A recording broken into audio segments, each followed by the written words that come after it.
आज हमारा टॉपिक है organic amnestic syndrome. Organic amnestic syndrome जो है वो ऑर्गेनिक ब्रेन डिसऑर्डर का लास्ट टॉपिक है। ऑर्गेनिक एमनेस्टिक सिंड्रोम में यहाँ पे हम एमनेस्टिक देख रहे हैं। एमनेस्टिक का मतलब होता है एमनीशिया। एमनीशिया जो वर्ड है वो हमने टर्मिनोलॉजीज़ में पहले डील कर लिया है। एमनीशिया का मतलब होता है मेमोरी लॉस। एमनीशिया एक प्रॉब्लम है जिसमें क्या होता है, जो भी इंडिविजुअल है उसको मतलब उसकी जो मेमोरी है वो इतनी अच्छी नहीं रहती, उसे कुछ याद नहीं आता है।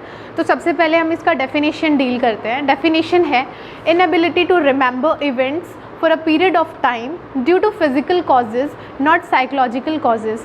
ओके, यहाँ पे फिजिकल के अलावा हम बायोलॉजिकल causes भी लिख सकते हैं। Due to biological / physical causes not psychological causes। Okay, इसका मतलब ये है कि जो एमनीशिया होता है, जो मेमोरी लॉस होता है, वो साइकोलॉजिकल कॉजेज़ की वजह से नहीं हो रहा।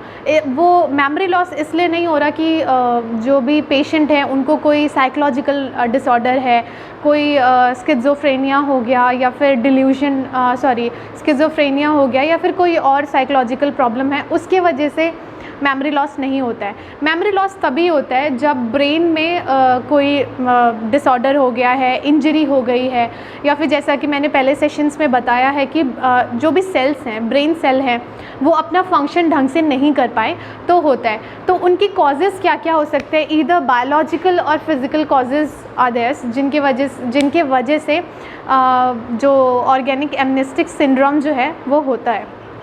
यहाँ पे एक और डेफिनेशन है हमारे पास एमनीशिया का, that is the amnestic syndrome is characterised by disorientation particularly in time. Okay, disorientation का मतलब यही होता है कि जो भी पेशेंट है उसे पता नहीं होता है, वो अवेयर नहीं रहते अपने एनवायरनमेंट के कि कहाँ पे हैं, टाइम क्या हो रहा है, कौन सा ईयर है, या फिर वो किस जगह पे हैं, कौन सा एड्रेस है, मतलब उन्हें कुछ याद नहीं रहता है, कुछ रिकॉल नहीं कर पाते हैं वो। डिसओरिएंटेशन पर्टिकुलर टाइम का मतलब है कि कौन सा टाइम चल रहा है, क्या ईयर चल रहा है, क्या डेट है, उन्हें ये नहीं पता होता है।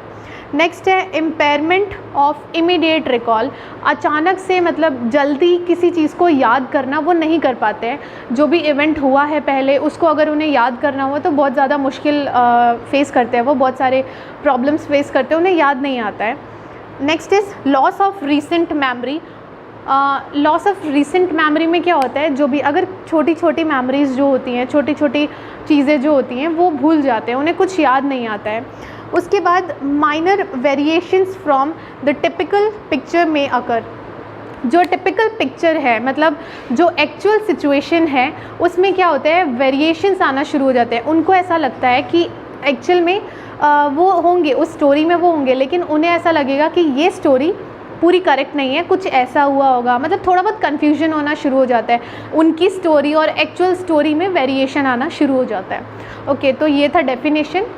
नेक्स्ट हम डील करते हैं कॉजेज़ कि किन किन कॉजेज़ के वजह से ऑर्गेनिक एमनेस्टिक सिंड्रोम यहाँ पे हो रहा है। सबसे पहले हेड ट्रॉमा, जो कि हमने पहले सेशन में भी किया हुआ है।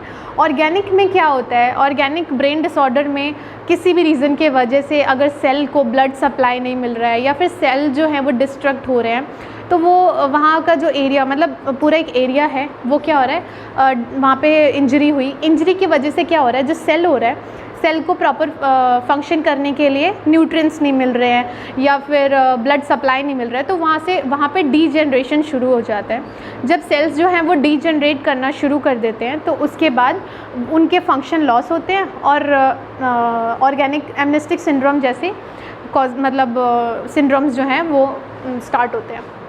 हेड ट्रॉमा में यहाँ पे हम फोकस करेंगे सबसे ज़्यादा टेम्पोरल लोब में। अगर टेम्पोरल रीजन में अगर चोट लगा है, मतलब यहाँ पे मैं लिख देती हूँ टेम्पोरल लोब स्पेशली। ओके, यहाँ पे मैं टेम्पोरल लोब की बात इसलिए कर रही हूँ क्योंकि एमनीशिया मतलब एमनीशिया क्या है, मेमोरी लॉस है, ठीक है, मेमोरी लॉस। ओके, अब मेमोरी जो होता है वो स्टोर कहाँ पे होता है, मेमोरी स्टोर होता है हिप्पोकैम्पस में। हिप्पोकैम्पस एक रीजन है कहाँ पे, टेम्पोरल लोब में, ठीक है। तो अगर किसी भी रीज़न से टेम्पोरल लोब में चोट लगती है, हेड ट्रॉमा हुआ, टेम्पोरल लोब में अगर चोट ज़्यादा लगी है उसके वजह से क्या होगा, हिप्पोकैम्पस जो है वो में भी वो इफ़ेक्ट हो सकता है। इट इज़ पॉसिबल कि वहाँ चोट लगी हो जिसके वजह से क्या होगा, जो वहाँ पे मेमोरी स्टोर्ड है ऑलरेडी उसमें वेरिएशंस आ जाएंगे, वो याद नहीं कर पाएंगे। तो हेड ट्रॉमा में क्या है, स्पेशली टेम्पोरल रीजन में हमें ध्यान देना है। Next is brain tumour. Again अगर ब्रेन ट्यूमर के वजह से जैसे ये हिप्पोकैम्पस है, ब्रेन ट्यूमर ऐसे एक जगह पे हो गया जहाँ से जिसके वजह से इस पर्टिकुलर एरिया को, टेम्पोरल लोब जो है, इस पर्टिकुलर एरिया को ब्लड सप्लाई नहीं मिल रहा है या फिर न्यूट्रिएंट्स नहीं मिल रहे हैं प्रॉपर, तो क्या होगा, इसके वजह से ये इफ़ेक्ट होगा और हिप्पोकैम्पस की वजह से फिर मेमोरी का जो पूरा स्टोर्ड मेमोरी है वो क्या हो जाएगा, वो पूरा वहाँ पे प्रॉब्लम क्रिएट हो जाएगा। नेक्स्ट हम पढ़ते हैं थायमिन डेफिशिएंसी। थायमिन डेफिशिएंसी इससे पहले सेशन में भी बताया था कि थायमिन डेफिशिएंसी जो है एक्चुअली में B1 जो है वो क्या करता है, सेल के काम को बूस्ट करता है। वो क्या करता है, अगर कोई भी सेल अच्छा फंक्शन नहीं कर पा रहा है तो हम थायमिन इसलिए देते हैं ताकि वो अच्छे से फंक्शन कर पाए, प्रॉपर फंक्शन कर पाए। ओके, तो थायमिन डेफिशिएंसी B1 के वजह से भी ये होता है, B1 डेफिशिएंसी की वजह से भी होता है। यहाँ पे एक और चीज़ है जो कि है कॉर्सकॉफ सिंड्रोम। कॉर्सकॉफ सिंड्रोम क्या होता है ये है कॉर्सकॉफ सिंड्रोम। कॉर्सकॉफ सिंड्रोम में क्या होता है, थायमिन डेफिशिएंसी बेसिकली क्या है, कॉर्सकॉफ सिंड्रोम जो है वो मेमोरी इम्पेयरमेंट है। इसमें भी मेमोरी लॉस हो जाता है या चीज़ें याद नहीं रहती हैं, लेकिन इसका रीज़न क्या होता है, वो है थायमिन डेफिशिएंसी। थायमिन डेफिशिएंसी की वजह से अगर मेमोरी इम्पेयरमेंट हो रहा है उसको हम बोलते हैं कॉर्सकॉफ सिंड्रोम। ये क्यों होता है, अगर कोई अल्कोहल का मिसयूज़ कर रहा है, मतलब बहुत ज़्यादा अल्कोहल का इंटेक बढ़ गया है, बहुत ज़्यादा अल्कोहल यूज़ कर रहे हैं, तो उसके वजह से क्या होता है, जो B1 होता है, विटामिन B1 है, वो एब्जॉर्ब नहीं हो पाता है और उसके वजह से ये सिंड्रोम होने के चांसेस रहते हैं। नेक्स्ट एक और है मैल एब्जॉर्प्शन। अगर मैल एब्जॉर्प्शन हो रहा है, अगर विटामिन B1 एब्जॉर्ब ही नहीं हो पा रहा है, तो उसके वजह से भी कॉर्सकॉफ सिंड्रोम जो है वो होता है। और कॉर्सकॉफ सिंड्रोम होने के बाद फिर ऑर्गेनिक एमनेस्टिक सिंड्रोम आगे जाके हो सकता है। तो नेक्स्ट है लो शुगर। लो शुगर मतलब हाइपोग्लाइसीमिया। लो शुगर में क्या होता है, ब्रेन को भी एनर्जी चाहिए काम करने के लिए। अगर लो शुगर हो रहा है, हाइपोग्लाइसेमिक जो भी होते हैं, तो अगर शुगर लो हो रहा है तो सेल्स जो होते हैं उनको एनर्जी नहीं मिलती है काम करने के लिए, और वो क्या कॉज करेगा, फिर डीजेनरेशन शुरू हो जाता है वहाँ पे। उसके वजह से फिर ऑर्गेनिक एमनेस्टिक सिंड्रोम हो सकता है। नेक्स्ट है हाइपोक्सिया या फिर हाइपोक्सेमिया। अगर ऑक्सीजन की डेफिशिएंसी हो टिश्यू में या फिर ब्लड में, तो फिर वो भी प्रॉब्लम क्रिएट करता है।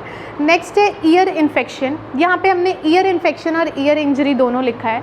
ईयर इन्फेक्शन क्योंकि ये टेम्पोरल एरिया में ईयर आता है, तो ईयर इन्फेक्शन और ईयर इंजरी जो है वो बहुत ज़्यादा इंपॉर्टेंट है। जैसा हमने ऊपर पढ़ा, किसी भी रीज़न की वजह से, चाहे वो हेड ट्रॉमा हो या फिर ईयर इन्फेक्शन हो या ईयर इंजरी हो, जिसकी वजह से भी टेम्पोरल लोब में अगर इन्फेक्ट कर रहा है या फिर इफ़ेक्ट कर रहा है, तो वो क्या कॉज कर सकता है, हिप्पोकैम्पस को फिर प्रॉब्लम क्रिएट कर सकता है, जिसकी वजह से मेमोरी इम्पेयरमेंट होगा। ईयर इन्फेक्शन में हो गया जैसे ओटाइटिस मीडिया वगैरह हो गया, या फिर कोई और इन्फेक्शन है जो कि स्प्रेड हो रहा है बहुत ज़्यादा, तो उसके वजह से आगे जाके ये प्रॉब्लम आ सकती है। ईयर इंजरी में, ईयर इंजरी अगर हुई तो टेम्पोरल लोब में इंजरी अगर हुई तो उसकी वजह से भी हिप्पोकैम्पस जो है वो अफेक्टेड होगा और उसकी वजह से मेमोरी इम्पेयरमेंट हो सकता है। लास्ट है एनसेफलाइटिस। एनसेफलाइटिस मतलब ब्रेन का जो इन्फ्लेमेशन हो जाता है, एनसेफलिस जो है वो इन्फ्लेम हो जाता है, जिसके वजह से अगर जो सेल्स होते हैं वो अगर प्रॉपर फंक्शन नहीं कर पाएंगे तो फिर डीजेनरेशन शुरू हो जाता है। कुछ और भी एग्जांपल्स हैं कॉजेज़ में, जैसे कि अगर ब्लड क्लॉट है, जैसे कि थ्रोम्बस है, थ्रोम्बस हो गया या एम्बलाई हो गया, ये सारी चीज़ें जो होती हैं वो क्या कॉज करती हैं, वो ब्लड को उस एरिया में जाने नहीं देंगी जहाँ पे सेल्स को ब्लड सर्कुलेशन प्रॉपर तरीके से मिलेगा नहीं। अगर ब्लड सर्कुलेशन प्रॉपर तरीके से नहीं मिलेगा तो सेल्स जो हैं वो अपना फंक्शन नहीं कर पाएंगे। ओके, नेक्स्ट आते हैं हम क्लिनिकल मैनिफेस्टेशन में कि जो भी एमनेस्टिक सिंड्रोम होता है उसका क्या क्या क्लिनिकल मैनिफेस्टेशन मतलब साइन एंड सिम्टम क्या क्या होते हैं। सबसे पहले recurrent memory impairment. Recurrent memory impairment का मतलब है कि बार बार होना। ऐसा नहीं है कि एक बार कुछ याद नहीं आया, बार बार आप याद करने की कोशिश करते हो और बार बार आपको याद नहीं आता है। कन्फ्यूजन, बहुत ज़्यादा कन्फ्यूजन होता है बिकॉज़ आपको अगर कुछ इंसिडेंट्स हैं जो आपको याद नहीं है, कुछ ऐसे इवेंट्स हैं जो आपको याद नहीं है, तो वो क्या क्रिएट करते हैं, कन्फ्यूजन क्रिएट करते हैं। और नो ऑल्ट्रेशन इन LOC। यहाँ पे क्या है, जो भी ऑर्गेनिक एमनेस्टिक सिंड्रोम वाले पेशेंट होते हैं उनका कॉन्शियस लेवल चेंज नहीं होता है, वो कॉन्शियस ही रहते हैं। ऐसा नहीं है कि इसके वजह से कोई बेहोश हो जाएगा, किसी को चक्कर आएंगे, ऐसा नहीं है। इसमें कॉन्शियस ही रहते हैं, उसमें कोई भी ऑल्ट्रेशन नहीं होता है।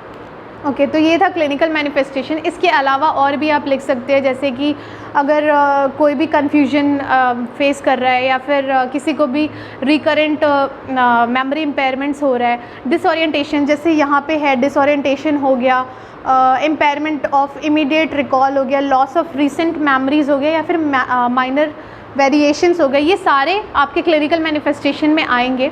इसके अलावा आप डिप्रेशन भी लिख सकते हैं। अगर इतना कुछ हो रहा है तो जो भी इंडिविजुअल है वो डिप्रेशन फेस करेगा, बहुत ज़्यादा वायलेंट होगा नेचर में, बहुत ज़्यादा एंगर होगा उसके अंदर बिकॉज उसे कुछ भी याद नहीं आ रहा है, तो डिप्रेस्ड रहेगा, बहुत ज़्यादा एजिटेटेड रहेगा, ये सारी चीज़ें। नेक्स्ट हम आते हैं ट्रीटमेंट में।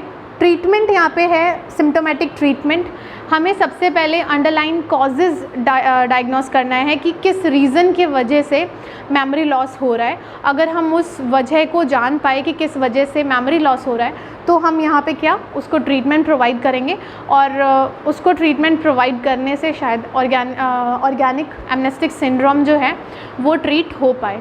तो ये था आज का टॉपिक। आई होप आपको ये अच्छे से समझ में आया हो। अगर इससे रिलेटेड कोई भी डाउट है तो आप मुझसे पूछ सकते हैं। Thank you class.